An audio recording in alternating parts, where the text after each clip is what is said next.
Hey everyone, welcome to Maximus Live episode 65. Welcome everyone who's joining us on Zoom. We have Twitter Spaces, YouTube Live, and Instagram. Thanks for calling our call-in radio show for those who are listening for the first time. We have a weekly Q&A talking all things health and hormone optimization. I coach people live through topics such as nutrition, exercise, sleep, focus, and relationships. And we looks like we got one caller on deck. Thank you for that person who's listening. We usually start each show with a weekly unpopular opinion, and then we get into the questions. So if you have any questions and you're listening to Instagram, you can feel free to type those in. If you are on and YouTube, if you're on Twitter, you can obviously do a live audio question as well. So this week's unpopular opinion is that total testosterone, which is the marker that most people are familiar with, is not as important as free testosterone.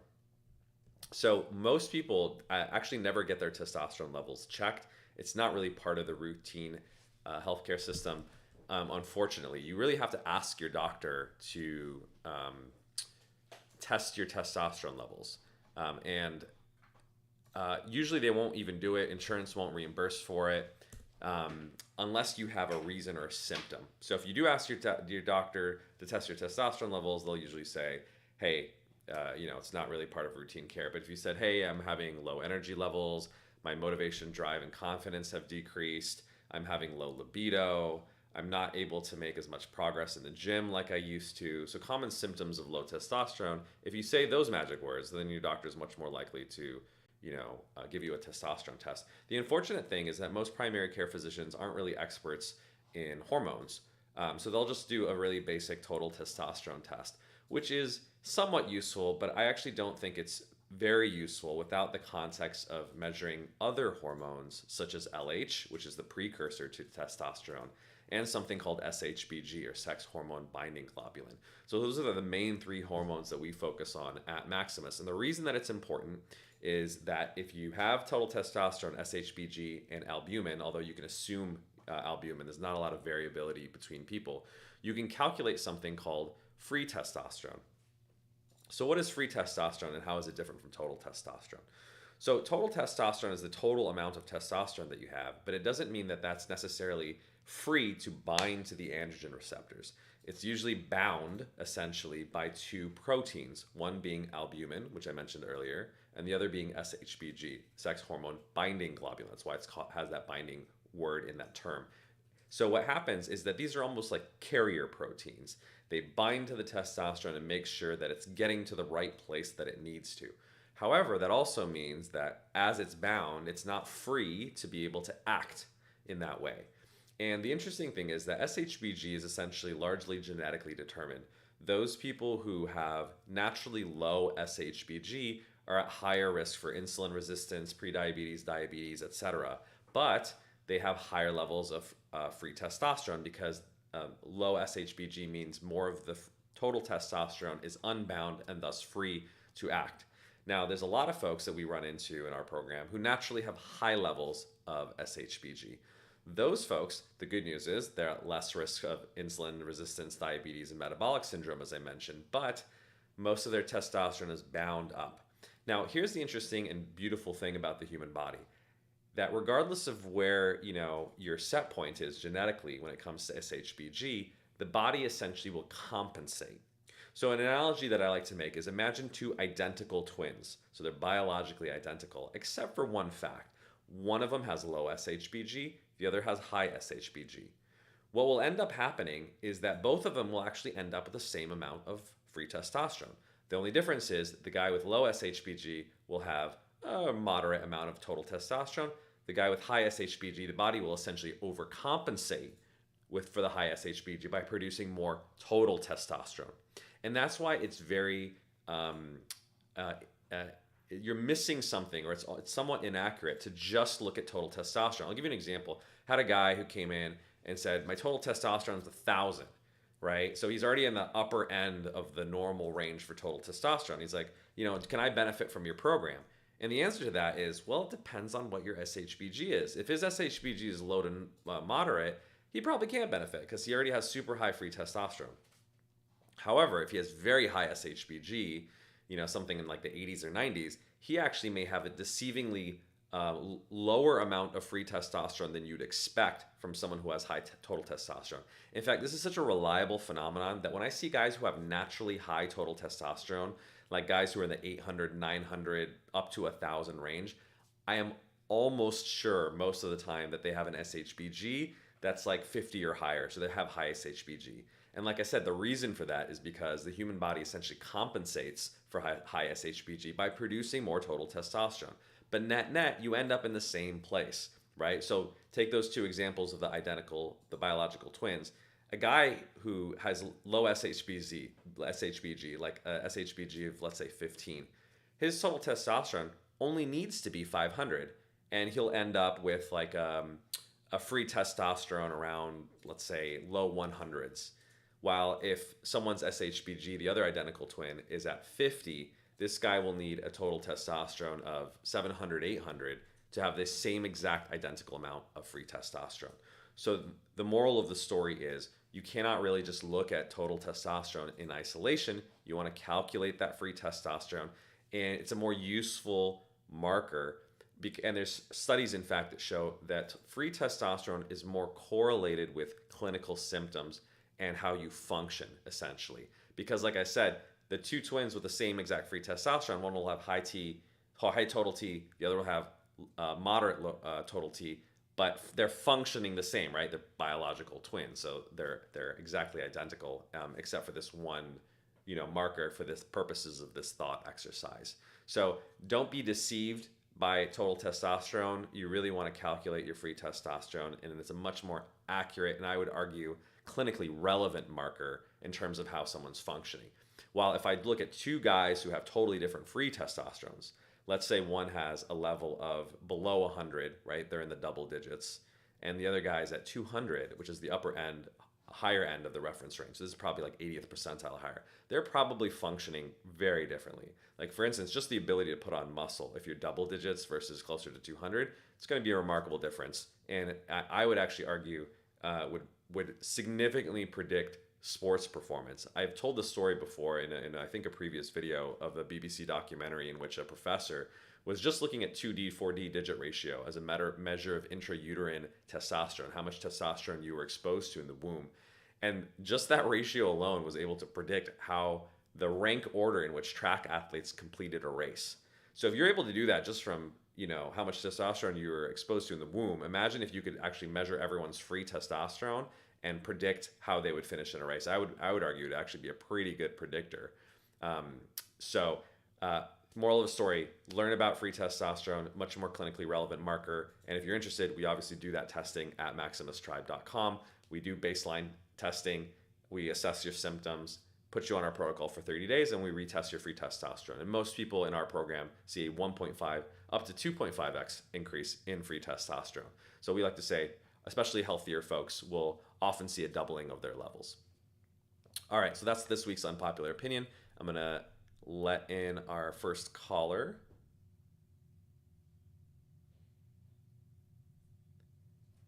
Hey there. I think it's connecting to audio right now, so they can't hear me yet, but we'll give it a few moments since I think they're connecting through an iPhone.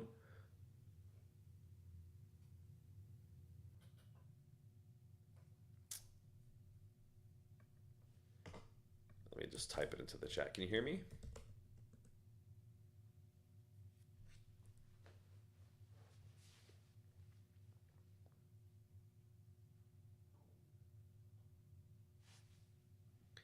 Shout out to the folks listening on Instagram Live.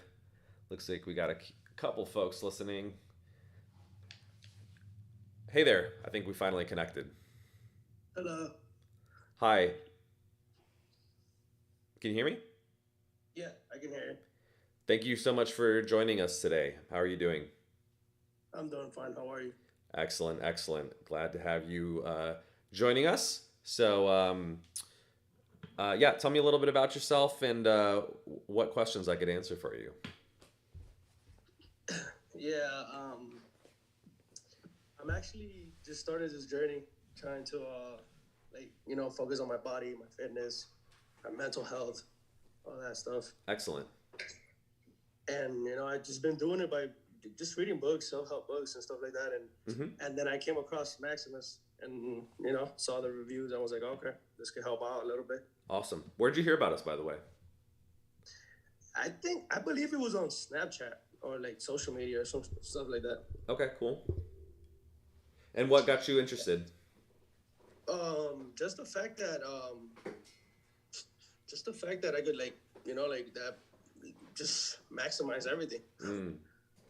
What can I do with this, like with the nutrition wise, or just with the working out? What is this like? What can I do to my body? Like it's I just want to know like the basics. Yep, for sure. Is there a particular area that you're most interested in maximizing? Uh, I believe I guess like just energy. Mm.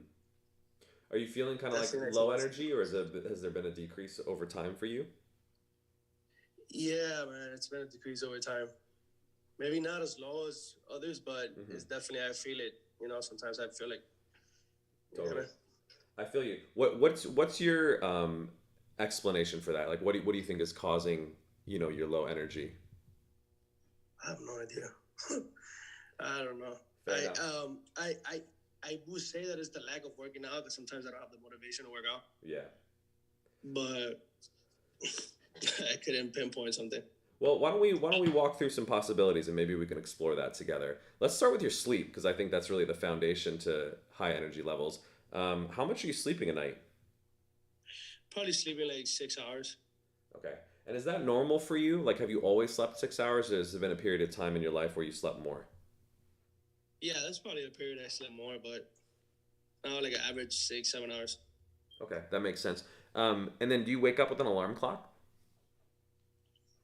I do. Yep. So one of the things that I think would be most helpful actually is just working on your sleep a little bit.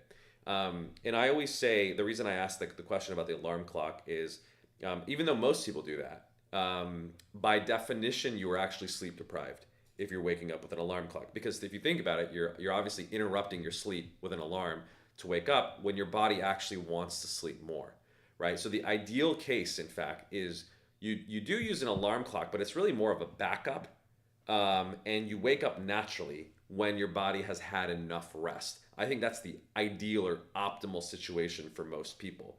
So, given that's the case, like, tell me, like, when do you typically go to bed? What time do you wake up with your alarm?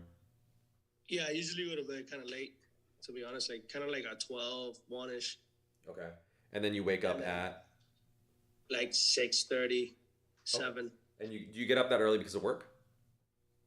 Gotta take the kids to school and stuff. Makes sense. So, why are you going to sleep at like 12:1?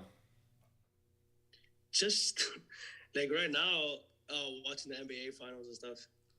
I feel you. Oh, the games are they on that late? Well, after the games, I stayed watching, this bullshit, Netflix, Ah, stuff okay. like that.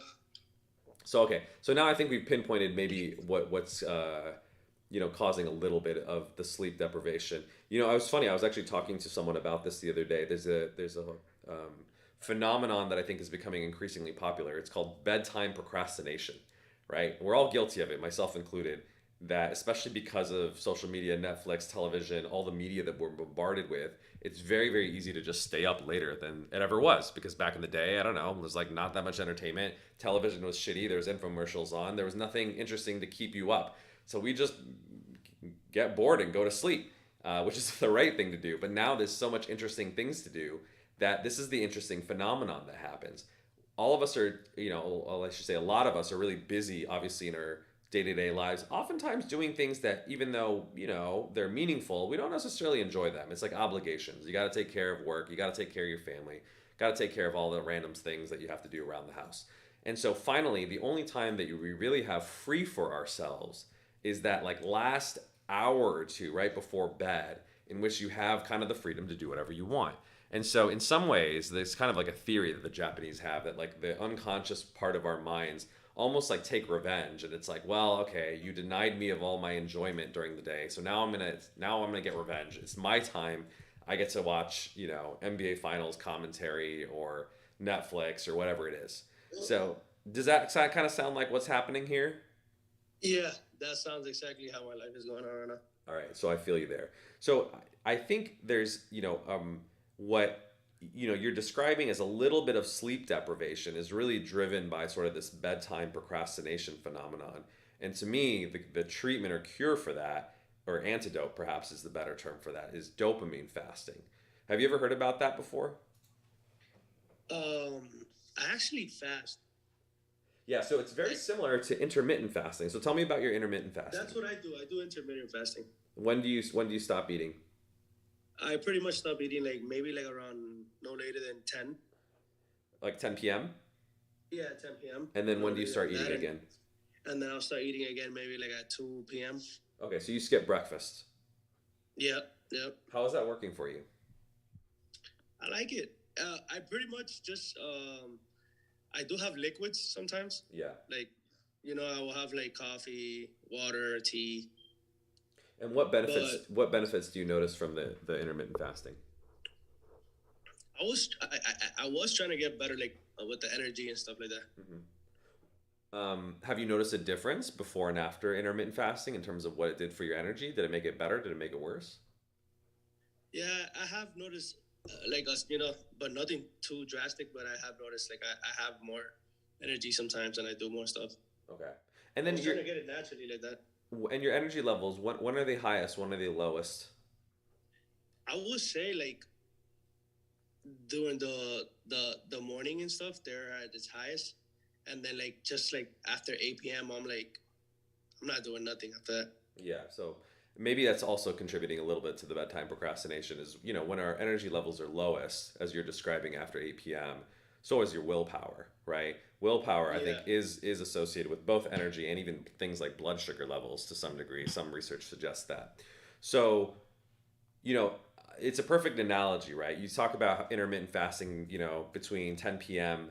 and, like maybe sounds like 2 p.m. the next day. And, for you, it provides potentially some benefits. Now, I will just as an aside say we don't necessarily recommend intermittent fasting as part of the Maximus protocol, because I think the research actually shows that nutrient quality is more important than nutrient timing.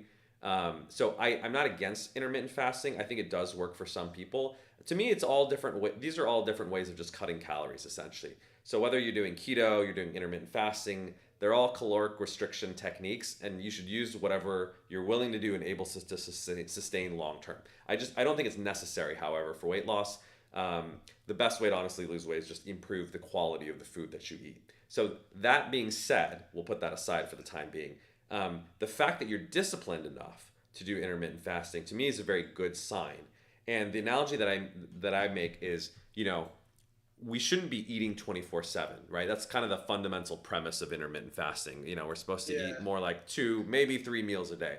I actually think it's the same thing with any sort of addictive behavior, and in particular, media or social media or Netflix use. We're not meant to be like grabbing our phones, engaging with television media and social apps all day. We should also treat them literally like meals because, quite frankly, they're like processed foods for your mind. It's like the French fries for your brain, as like Twitter, as I would like to say.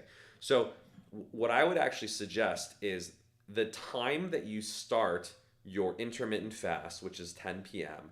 I would also encourage you to start a dopamine fast, and what by that I mean fasting from addictive behaviors, which is I would strongly suggest turning off the internet, television, etc. at 10 p.m. Now you can stay up and do other things, spend quality time with your wife, read, whatever it is that you like to do, whatever hobby, activity, etc. that you enjoy. But when you do those things, they're much less likely to be addictive. Like I've never had a client, for instance, that's like addicted to reading books and stays up till 1 in the morning reading books. It doesn't, or not on a daily basis, because you naturally get tired. You turn the pages, you're like, all right, I read, I'm good. It's time to go to sleep. But obviously Netflix, especially with the auto loop that's on Netflix and YouTube, you can definitely stay up. You can stay up all night because it's so engaging and stimulates, the anticipation parts and reward parts of our brain that are mediated by dopamine that all of us get sucked into it, right? Netflix, in fact, the CEO at some point joked that their biggest competition was not another company, but sleep, right? They literally know that they're competing with sleep and unfortunately are designing the experiences to compete with your sleep and steal your sleep. So if that's the case, then, that's why I really think dopamine fasting is an incredibly useful tool. And in fact, in China, literally minors under the age of 18 are not allowed to play video games past 10 p.m. The software literally blocks them. So you just get cut off basically. So that tells you something pretty powerful, which is, if an entire country is basically cutting off like gaming past 10 p.m., there's a reason we should probably do that ourselves. So what do you think about that notion of potentially trying that? Yeah, bro, I would love to do that because I'm really addicted to that for sure. To like, social media and stuff like that. Like I want to do some fasting on that for sure. Just on that, Netflix and the stuff that I do, I feel like I feel like I'm dragging because I want to watch Netflix sometimes. Yeah, I feel you. So here's what I would do. I would literally piggyback it off of your existing habit, which is right now you're doing intermittent fasting from 10 p.m. to 2 p.m. That's the perfect time to do dopamine fasting as well. In fact, I actually argue intermittent fasting is a subtype of dopamine fasting because for people who binge eat or have an addictive behavior with foods, you can do the same thing. So I would just keep that schedule. And what I would suggest is, do you have an iPhone or an Android? I have an iPhone. Perfect. If you have an iPhone, you can literally go into your settings, and there is a feature called screen. I think it's under screen time.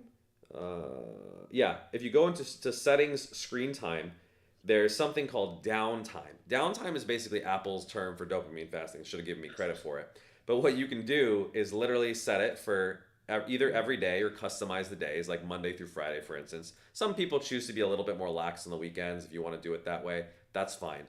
But what you can do is literally say from 10 p.m. to 2 p.m. the next day, I'm going to do dopamine fasting or downtime, as Apple calls it. And when you do that, it basically almost blocks you from using it. Now, what happens is, let's say you try to open Twitter or Facebook or whatever your app of choice is, it will warn you and say, hey, it's downtime. You said to not use this. And it'll give you three choices. It'll say, ignore this for a minute, ignore this for 15 minutes, or ignore it all day. Do not click ignore it all day, because when the moment you do that, you basically turned off the alarm and it becomes pointless. What I would suggest, obviously, is don't treat it like a snooze button, just like the morning alarm. Too many people snooze in the morning, and it's just a pointless behavior. I always tell people, either wake up early or go sleep the extra 15-30 minutes, but don't sit there and wake up every 5 minutes hitting a snooze. It's the worst of both worlds, because you're not sleeping, you're not feeling good, etc. So you don't want to ruin the downtime alarm by snoozing it. Now, if you're going to do it, just do it for a minute. If you absolutely need to check a message or whatever, I would rather you do that multiple times rather than hit the 15 or the all day one. But the most important take home message is really trying not to snooze it. If you're setting this with an intention, you're saying, look, I don't want to engage in junk food for my mind, just like I don't want to engage in junk food for my body past 10 p.m. So take the alarms seriously, because the moment that you keep ignoring alarms, it ruins the power basically of them. So that's what I would suggest on the iPhone. So that'll prevent you from using your iPhone between 10 p.m. and 2 p.m. Do you watch Netflix on your television at home or other places besides? No, yeah, on the television at home. So what can you do there? Because that doesn't have a built-in downtime feature or dopamine fasting feature that you think would actually be effective for you. I think I'm just gonna have to go get a little strict with it, and just after 10 p.m. don't watch no more TV. Yeah. So here's what I would suggest: set an alarm, some sort of reminder, right? So the downtime on your phone will block the apps. But what I would also do with your phone is literally just go in there and set a daily alarm for 10 o'clock, right? So at 10 p.m. tonight, it'll go off, and it'll be your stimulus, your cue to be like, oh, I remember I talked to Dr. Cam, and I'm now doing dopamine fasting along with my intermittent fasting. It'll remind me to be like, do not go on Netflix past 10 p.m. Now, here's the good news: is dopamine fasting does not mean abstinence, meaning you can never use Netflix ever. It's just saying don't do it past 10 p.m. So obviously, if you want to enjoy Netflix or you want to watch the NBA finals, you want to watch highlights, commentary, etc., between let's say 9 and 10 p.m., go ham, right? Go watch it all hour, enjoy yourself. But the moment it hits 10 o'clock, you're like, all right, time's up, lights out. I'm going to go do something else, right? Yeah. So that's what I would suggest is use that alarm as the cutoff time and take it seriously. Yeah, I agree. That sounds good. And then now here's my question to you is if you so you're waking up at what time? You said 6:15, 6:30? Yep, like around there. All right. So I would actually suggest that you want to give yourself a window of opportunity to sleep 7 to 9 hours, right? Now, 7 may be enough for most people. If you're very physically and mentally active, you may need more. Like some people need 8, closer to 9 hours. But I always say there's just and we have some interesting like just anecdotal data at the company. We actually track all of our sleep as well in terms of our employees, and I even find personally like the difference between like 6.9 hours and 7.1 hours, even though it's like 20 minutes, is huge. Like in terms of my energy levels. So you really want to get above that 7-hour threshold. And so let's work our way backwards. If you're waking up at 6:15, 6:30, you really need to be like in bed by 10:15, 10:30 to give yourself a window of 8 hours. And that's not including the time that it takes to fall asleep, any time that it takes that you're waking up in the middle of the night, or if you're naturally waking up. So I would suggest that you actually just try going to bed closer to 10:15, 10:30 if you can, so that you give an 8-hour window, and then realistically you may end up sleeping 7.5 hours within that window in terms of actual time asleep. Okay. Have you ever gone to bed that early? Is that like unrealistic for you? The going to sleep early. I haven't tried it, to be honest with you. I've been going to sleep late for a while, but because I really don't have a timing schedule that I have to wake up to like early in the morning unless I'm like doing something. Yeah. So here's what I would suggest. If you haven't been going to bed at 10, 10:15, 10:30 for a long time, you may want to shift back gradually. Sometimes if people try to sleep like 2 hours earlier, 3 hours earlier, they can't fall asleep, or they run into another problem. They fall asleep at 10 and then they wake up at 2 in the morning because their body's like, oh, I thought this was a nap, right? Yeah. So if you like, what time did you go to bed last night? Last night probably like a 1:30. Yeah, so you might want to come back like 15 to 30 minutes max at a time. Like go to bed at 1, or, what's the earliest that you went to sleep last week, you think? Probably like at 12. Okay. That's so it. I always start at 12, right? Because did you have any trouble falling asleep at 12?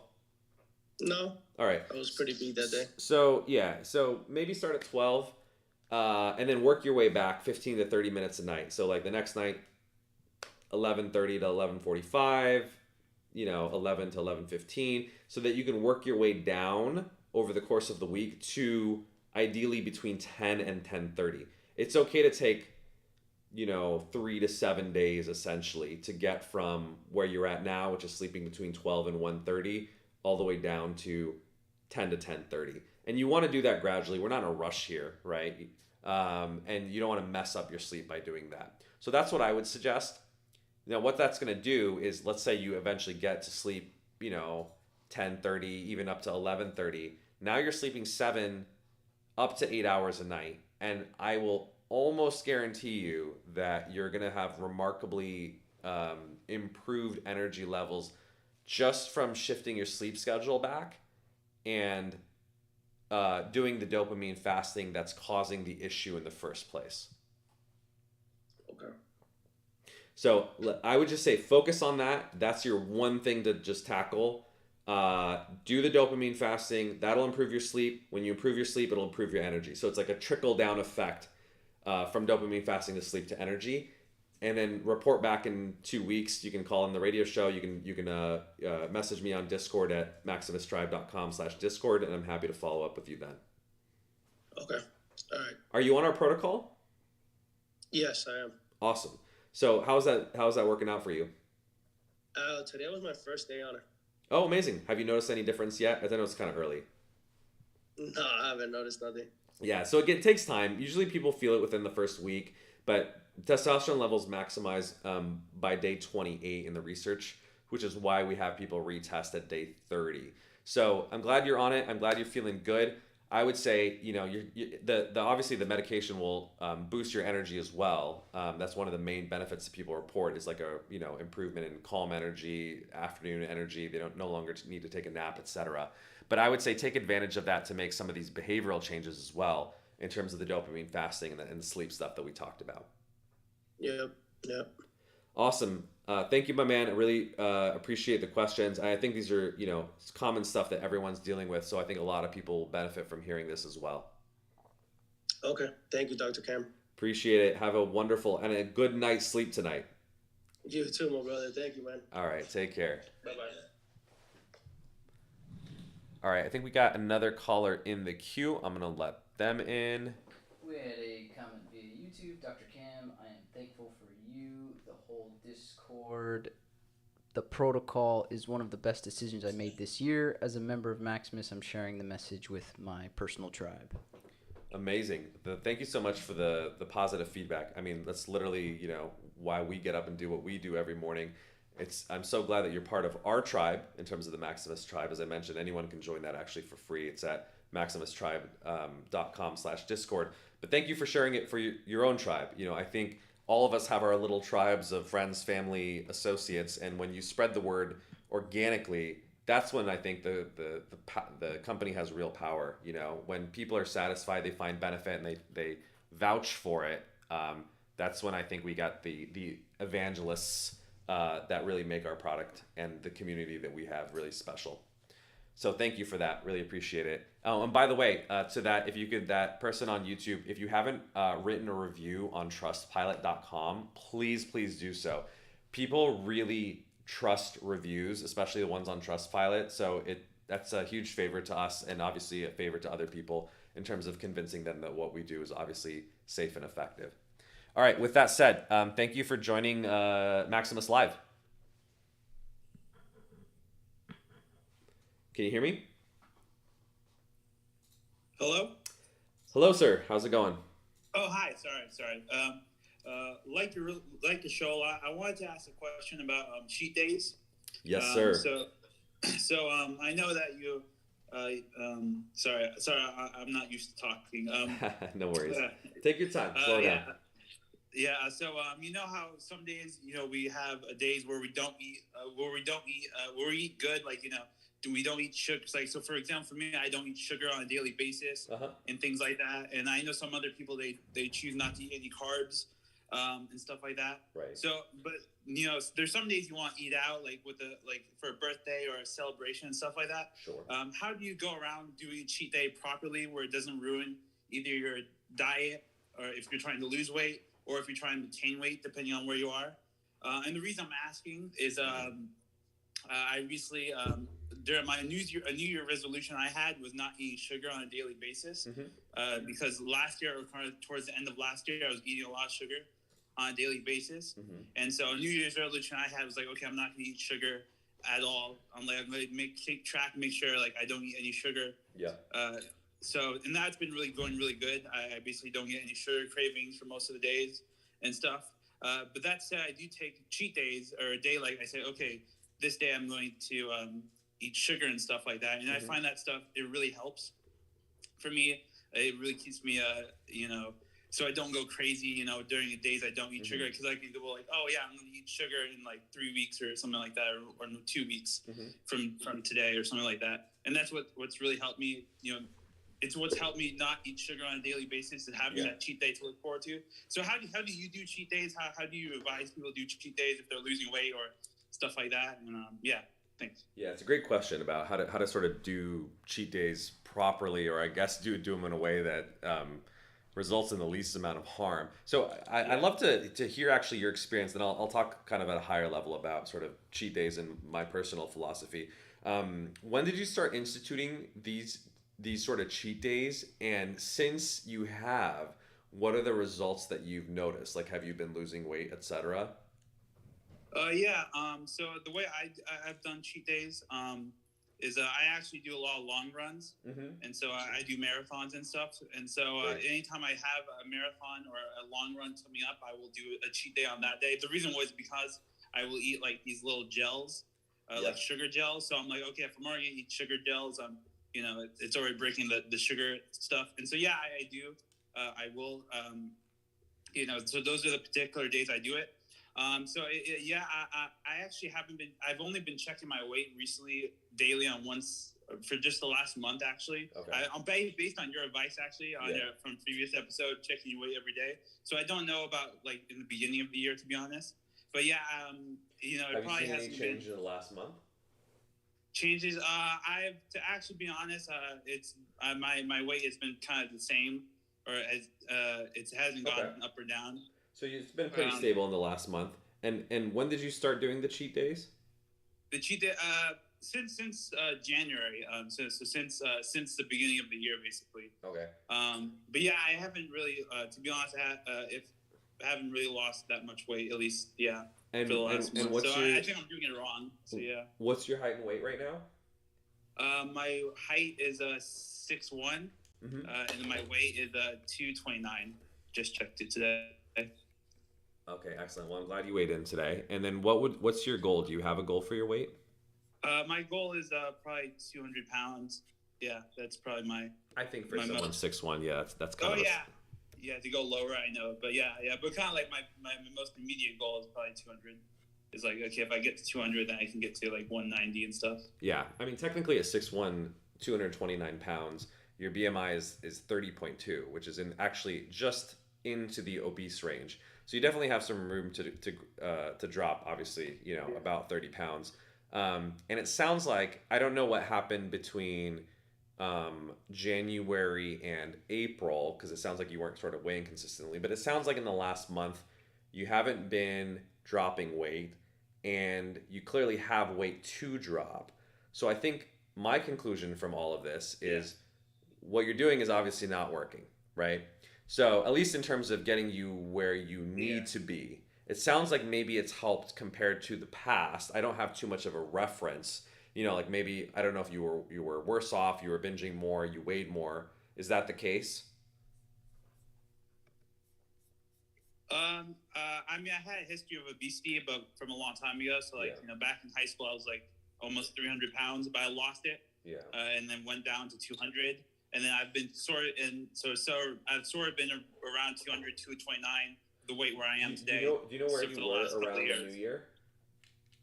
What was that? Do you know where you were around like the holidays, New Year, how much you weighed? No, I had no idea. I had not checked my weight since like last month, basically. Well, in the absence of evidence, I would say, we'll just put that aside for the time being. But yeah, it sounds like currently what you're doing is not getting you where you need to be. Do you think that so tell me, like, currently, like, how often do you do these cheat days? You said you do them like when you do your long runs, and then when you do them, like what are you eating? How much are you eating?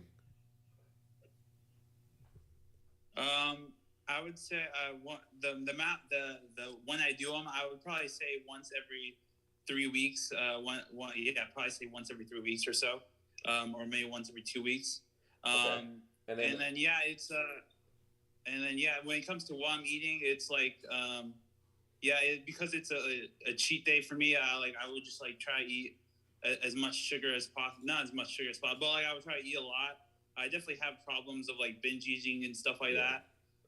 So how many, like, what are we talking here? Like bags of candy? Like give me a sense of what and how much.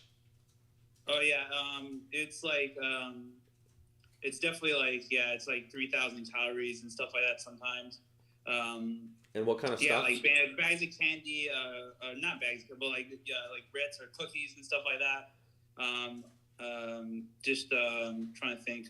I think I'm trying to think for my last sort of binge thing was like maybe a couple of weeks ago, or 2 weeks ago. I would say it was like it was ice cream. It was stuff around that stuff I would not eat on like a daily basis, but like on that one day, I guess my mind is really like it goes like, oh man, I can't because I don't eat this stuff on a daily basis. I have to eat all of it now, Right. because right, yeah. Which I'm not gonna is you're for a while. pointing out the downsides or the dangers of cheat days. So that's such an interesting like psychological insight that you just shared, right? Which is like ironically, cheat days are supposed to like alleviate the pressure, right? Let some steam off by allowing yourself a little bit of indulgence and flexibility, so that your life is not a dreary mess. But ironically, the way that you're describing it, it's like, well, I gotta pack it in because it's not gonna happen for another 2 to 3 weeks. So in some ways, you like overdo it even beyond what you'd be doing. So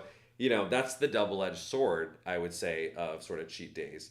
That I think sometimes make it counterproductive. Let me ask you another question. How often do you run? Almost every day. I would say 5 to 6 days a week, definitely. Or definitely 6 days a week. Probably take So one you're day a very off. disciplined. You're a very disciplined person. Like how long are these runs? I know for your marathon training. It's so the last few days it's actually been 3 miles, but before that it was 5 miles. It was actually 5 miles a day. I've tried to do as sometimes as fast as possible and stuff like that. Try to go 7 miles, and it's probably not fast for other people, but fast for me at least. What it was like pace are we talking? 7.5. It was 7.5 miles per hour, so that's like 8 mile or like a near 8 mile minute. 8 minute mile. miles per. Yeah, 8 minute mile. I know that's not. No, that's. I mean, better than most people. Believe me. I just went. I did a 4.6 mile run yesterday, and it was slower than that pace because I was doing it with a large group. So no, you're a very fit individual. And here's by the way the interesting thing that I learned as a psychologist. Willpower does not generalize in different domains, right? Like this is such a great example. You're incredibly disciplined, have really good willpower. Like most people cannot run 5-6 days a week for the life of them. You're great about that. When it comes to food, however, that doesn't apply. And that's the interesting thing is you're like, well, we're very selective as human beings in terms of what we have willpower. So here's my question to you is so I mean you're running almost every day, the 5-6 days. You did mention the gels and stuff. Like what's your nutrition shortly before and after you run? Do you mean like for a marathon, like a long run? You're just like I don't know on the average running days, those 5-6 days a week. Yeah, I know you're not gonna like this, but I kind of do the 1 meal a day thing. Okay. I know you've talked badly, but I find that helps me with my schedule. So I don't eat anything before my run, and so I don't eat. So then when it comes to what I eat afterwards, and the thing I eat the same thing every day. It's rice, beef, and broccoli. It's and that's all I eat basically. And it's just a big bowl of rice, a little bit of beef. It's a cooked beef and then broccoli. Okay. And that's what I eat every day. Yeah, I know you don't like. I know you've. Well, here's the thing. It's not whether I like it or not that matters. The only thing that matters is not whether I like it. It actually doesn't even matter whether you like it. Hello? Yeah, can you hear me? Hello? Oh yeah, I can hear. Yeah, I can hear you now. Sorry. So I was saying it does. So you're talking about OMAD or 1 meal a day. My point was it doesn't matter whether I like it. I actually argue it doesn't even matter whether you like it. Do you know what the only thing that matters is? What results you get. Exactly. So is it working for you? In terms of like weight loss, I guess not. But okay. So if that's the case, I would encourage you to reconsider it. If it was working for you, you're like, listen, my energy levels are amazing. I'm crushing it in terms of weight loss. I would say I'm not going to stop you. But if it's not, you may want to reconsider that. So let's just bookmark the OMAD thing for the time being. Let's focus on the cheating because that was your original question. Do you feel like you have the ability to do moderation? And here's what I mean by that. Like you mentioned, for instance, eating like cookies or like whatever your sugar indulgence is of choice. If you had like 1 or 2 cookies, can you stop or if you start, you just can't help yourself? From my past experiences, yeah, it's once I start, I can't stop myself. I can't even think, or at least not recently, can't think of a time that I haven't, ate like just like one cookie and then stopped and stuff. Have you ever tried? And here's the tricky thing. It's because you're doing these cheat days. So when on cheat day everything goes, but when can you think back to before you were doing the cheat days when you would just eat whenever? Have you or could you ever, just not consume super large quantities of sugar? Um, Man, it's a hard thing to think about. Uh, yeah, I can't really even think about times that, because I've had this binge eating. I've had problems with binge eating a lot in the past too. For years and stuff. It's even though I still have it today, it's a lot.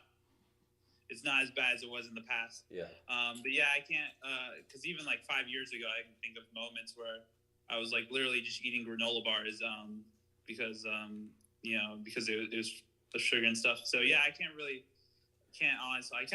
think of times I've had like just like one cookie and stuff like that. Yeah. So unless like maybe if I go to a restaurant and then I had that one cookie there, if I bought a cookie, right. then that would be it. Yeah. Okay, well that's an interesting point. Maybe if it's single serving, it may work better for you than obviously like busting out a bag is dangerous for people, like a bag of cookies, because you're not gonna stop. But if it's literally like they're single serving package, or to your example a bar, it's obviously usually just wrapped in individual bars. It's easier to do. So here's what I would suggest as an experiment. We don't really know if you can control it or not, but here's my conclusion from what you're saying. Cheat days don't work for you.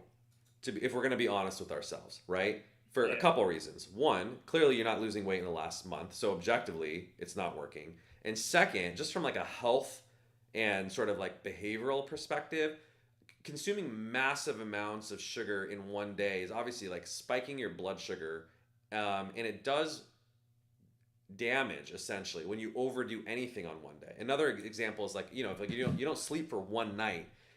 If a person, let's say every 2 to 3 weeks, like stayed up all night and they average the same amount of sleep as someone who consistently slept 6 hours a night, that person would still have more damage, because you can't just do something extreme to your body like not sleep or consume 3,000 calories that's mostly sugar and pretend that's the same as averaging it out over a large span of time. The body can handle small stresses that is basically over time, rather than assaulting it with like a very large stressor all at once, especially because it just throws the system off, right? The body wants regularity. So here's what I would suggest, but just as an experiment to see if you really like can handle the addictiveness, or you have a sort of an addictive predisposition. Here's what I would suggest if you're open to a little bit of modification with the OMAD as well. Sure. Is I would quit the cheat days. The cheat days for you psychologically, and I would say this too, especially psychologically, are giving you basically an out to just go ham and go crazy on those days, which is obviously excessive. And given your whole personality, I would argue that you have a greater risk of basically overindulging / binge eating than you do with like struggling with moderation. So I think it's the lesser of two evils, quite frankly, in terms of taking a more moderation-based approach. This is my hypothesis. So what I would suggest is, okay, no more cheat days every 2 to 3 weeks. And instead, I actually would encourage you to have, okay, so let me go talk a little bit as an aside before I make my recommendation. I actually don't believe in cheat days for anyone, by the way. I think it's the wrong mentality to. First of all, I don't even like the word cheat. If you think about it, what does it literally mean? You're like, I'm cheating on myself, right? And if you think about where the word cheating comes from, it typically refers to infidelity, right? And obviously, if you have a partner, like cheating is never really okay. And so why do we wouldn't cheat on someone we love? Why do we cheat ourselves, right? Why do we literally hurt ourselves? Obviously, because it feels good, but I'm not against feeling good if it doesn't hurt yourself to a large degree. So the question is, how do we allow for some pleasure, some indulgence, some enjoyment in our life that's not super harmful? And I think for most people, it's scheduling it. So here's the difference between scheduling enjoyment or sugar and binge eating. The problem is with the binge eating, you almost always regret it, right? Like let me ask you, and those when you do it every 2 to 3 weeks, afterwards, do you feel bad? Do you feel guilty? Do you feel like I did too much? Oh yeah, definitely some. Yeah, definitely sometimes. Right. I feel like, So oh man, I wish I did not have that full stomach and stuff. exactly. So that by definition suggests that it's not an effective behavior. Versus if you were like, Dr. Cam, 1 day a week, I'm going to have a slice of cheesecake. And that's my indulgent because I fucking love cheesecake. And I'm still losing weight. I don't regret it afterwards because it was my plan. And it fits my life. I would say that's not cheating. That is a part of a plan. And in fact, it's part of a philosophy that I really like called if it fits your macros. And I really like if it fits your macros as a dietary philosophy because it says nothing theoretically is off limits as long as it fits your macros. Meaning, whatever carbs or calories that you want to eat. Now, the tricky thing about if it fits your macros is obviously things like cheesecake. It doesn't mean you can like have a whole cheesecake. You might need to have half a slice or even a quarter of a slice to make it fit your macros. And so you do have to be a little bit disciplined about portion size in order to make it work, or the frequency in which you do it, which is maybe not as often as you'd like. So that I think is a healthier philosophy in just saying, look, I can have what I want to have, which is sugar. That's your indulgence of choice. But I need to do it in a way that it doesn't cause full stomach, doesn't cause guilt, doesn't cause regret, and doesn't cause me to stall in terms of my weight loss and continue to stay obese. So here's what I would suggest. You actually have a strength, right? You have this strength of being very disciplined about running. So take advantage of it. I really believe in leveraging people's strengths, right? Which is you already are essentially burning sugar almost every single day. And that's the perfect window of time for you to consume sugar. So what I would suggest is allow yourself a little bit of sugar every day. Now, we'll see if you can handle it, but I think it'll be better than the binge eating every 2 to 3 weeks. And my suggestion is either immediately before your run, just like a gel, or immediately after your run, in which you've essentially depleted your glycogen from your run, allow yourself to have a controlled amount of sugar. Could be a cookie, could be a bite of whatever it is, chocolate, right before or right after. That's that kind of critical window of time in which the blood sugar spike is not going to be as harmful. Because if you consume it, although I would say really try to do it right before your run, because sugar absorbs really quickly, right? You don't want to like consume sugar, wait 15, 30 minutes and then run. You should literally be like, I'm consuming this, brushing my teeth and running out the door, like within 5 minutes, I would say, because the glucose will start to hit, but you're going to burn it off, right, from the run. Or probably even a little bit better is if I had to pick between before or after your run, you can do it after, and then that way it also serves as a psychological reward for obviously running, and it replenishes your glycogen stores, right? It's carbohydrate reloading essentially, and then you'd be like, yeah, man, I'm literally giving myself a cookie for this hard work that I did. Now, obviously, don't have so much that it interferes with that post-run meal that you're talking about. You don't want to be full on cookies and obviously not have enough, protein or beef that you're consuming. But how does that sound as an experiment to try in the next week or two? Yeah, that sounds like a good experiment. I mean, it will be definitely a shift from, because I have felt good not eating sugar on a daily basis. I really have feel like kind of the big change I felt for me. I was like, I'm like way less sad and depressed and stuff like that, or and things whatnot. But I definitely can be kind of willing to try that. Like instead of like the way I do it, I have like a calendar and stuff, and like every day at the end of the day, I like have like a cross to say, okay, I did not eat sugar on this day, and like sort of just like a record basically. Sort of like I know like the whole Seinfeld thing. I think Seinfeld like you feel like he used to write every day and then cross out to make sure he never got a break. And so same thing for me, but no sugar. Exactly. So maybe I can try that, but instead of a new goal is like, hey, I only ate a little sugar today. So right? what's the daily sugar going to be? Like, what are we talking? I think it would probably be a cookie, because that's the first thing. Because I think my mom does have cookies downstairs. That's probably the easiest and the smallest and stuff. She has like I think oatmeal cookies and stuff, and so I'll just have like one a day. Okay, And maybe perfect. that'll be my record. Will be like, hey, one oatmeal cookie a day. You gonna do it before or after the run? I'll probably do after the run. To be honest, I Okay. think I like the psychological reward idea. Okay, that sounds good. I would say, hey, look, try it for the next 2 weeks. Have an oatmeal cookie after your run as a substitute for the cheat days. So like I said, no more cheating, but you're instead, and this is the compromise with yourselves, as I like to say, right? There's a part of you, that's the very rational part of you that's like, obviously I shouldn't like kill myself with sugar. There's obviously another part of you that fucking loves sugar. And so these two are at war with one another. And the thing is, you cannot banish that other part of yourself and say, fuck you, we're never having sugar, or when we are. Because what happens is basically for 2 to 3 weeks, the rational part is in charge, but on cheat days, the sort of, if you want to call it devilish side or whatever, the part that's in your shadow is taking over and says, well, now it's my turn.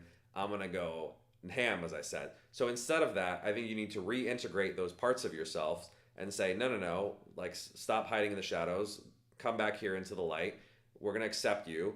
It's okay to consume sugar. It's not an evil, guilty thing that is not acceptable as part of us. So as part of the deal, we're going to give up cheat day, but in order to elicit your cooperation as part of our master plan of being a happier, healthier, and more fulfilled human being, here's the deal. Here's the compromise that I'm offering you is we're going to have an oatmeal cookie at the end of each one of our runs. And so you get to have sugar every day. How does that sound to you? Right? Yeah, it sounds a jarring change, but I think it will be. I really want to see how it will go. Yeah, I think it's a really exciting experiment, actually. And as I said, it doesn't matter what I think, doesn't matter what you think. What ultimately matters is does it work? So continue weighing it every day and see if after 2 weeks, 2 things happen. This is our 2 metrics for success. Is 1, do you lose weight? Ideally, you know, with someone who is in the BMI range that you're at, you should be able to lose a pound or 2 a week. Right? So over the course of 2 weeks, you should see a 2 to 4 pound weight loss drop, assuming that everything else is good. And then second, let's see if you avoid a binge, right? And that you don't have a cheat day, you don't overdo it. My hypothesis, and this is the experiment that we're going to run, is hopefully you'll lose 2 to 4 pounds, assuming the rest of your diet is on point. We haven't talked about the rest of your diet, but you know, let's assume that's the case. And that you don't cheat. And I would argue because of the harm reduction thing that we talked about, just removing those like incredible sugar spikes that from every 2 to 3 weeks, that will be helpful for your health just in general, even whether or not you lose weight, quite frankly. Okay. Sounds good, Dr. Kim. Thank you for the advice. Yeah, I'm definitely going to try it out, and I'll check in with the show. Perfect. Please 2 do. Weeks. Yeah. Awesome. Yeah. Thank you so much for the question. Really great question about you know, cheat days and why I don't believe in them, and a healthier alternative if you're able to moderate on a daily basis. Thank you, sir. Thank you. Take care. Yeah. We had just one last question from Striven.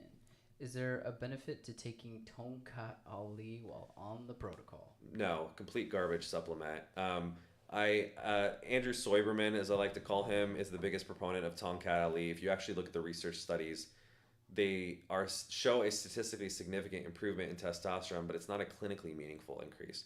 Most of these herbal supplements only see about a 10 to 15% increase in total testosterone from taking them, which you can just get from sleeping an extra hour per night, which is the first caller. You know, he's sleeping 6 hours a night. If he sleeps 7 hours a night, he's going to get that benefit without taking some random herbal supplement. A lot of these herbal supplements in particular are contaminated. They're not tested for purity. They have high risk of heavy metal toxicity, and it's not worth the risk. And the last and final thing I'll say on this is every time people ask, like, should I take this as part of the supplement? Believe me, we're very on top of the scientific literature. If it worked, it would be part of our protocol. The fact that it's not part of our protocol means it probably doesn't work. The reason that we include better supplements, not herbs, not random herbs that have questionable purity, vitamins A, D, E, K, and GG. These are all requirements. Nobody needs to consume Tongkat Ali. It's not part of our necessary diet, right? It's just a random Indonesian herb. but everyone needs vitamins A, D, E, K, and GG. They're literally like staples. You'll have a nutritional deficiency. We know that most people have a vitamin D deficiency, especially if they live above the San Francisco, DC, Athens latitude. And so we focus on those because they're the precursors essentially to your steroidogenesis, or the production of your steroid hormones. And that's why we include it, because I think the research literature is strong that if you have, let's say, a gross vitamin D deficiency, fixing that will not increase your testosterone, but it'll get it up to where your genetic baseline should be, so that when you get on our protocol, you can really maximize your results. So don't take Tongkat Ali, don't listen to Andrew Soiberman, listen to actual clinicians who practice, in which Andrew Soiberman does not see any patients. Our medical advisors, however, have been treating guys and their hormones for collectively over 100 years of medical experience between them. They're the real experts, not me. But we take their guidelines and incorporate it into our protocol, which works really well. And we have literally hundreds of folks with great success. So just stick with our protocol and take advantage of the coaching, and we'll do you right. All right, thanks to you, everyone. We're at time. It is just past 7 o'clock. If you have any further questions, please join us next Thursday, 6 to 7 p.m. Pacific time for Maximus Live, and I will catch you next week. Be healthy, be happy, and have a great one.